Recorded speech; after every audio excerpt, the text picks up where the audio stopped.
and it was absolutely delicious.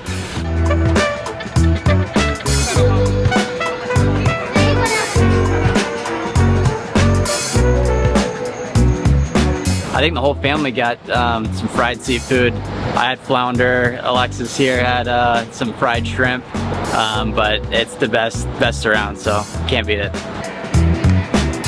Captain Nance's. Very good. I had the stuffed flounder, best hush puppies. So it's a tradition. We've been coming to Sunset Beach for 44 years and coming to this restaurant for probably the last 15 or so.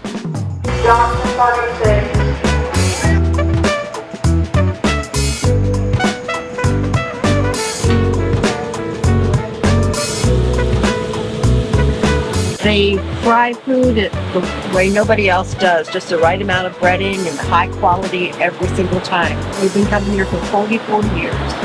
I like the biggest plate I can get, so I get the original.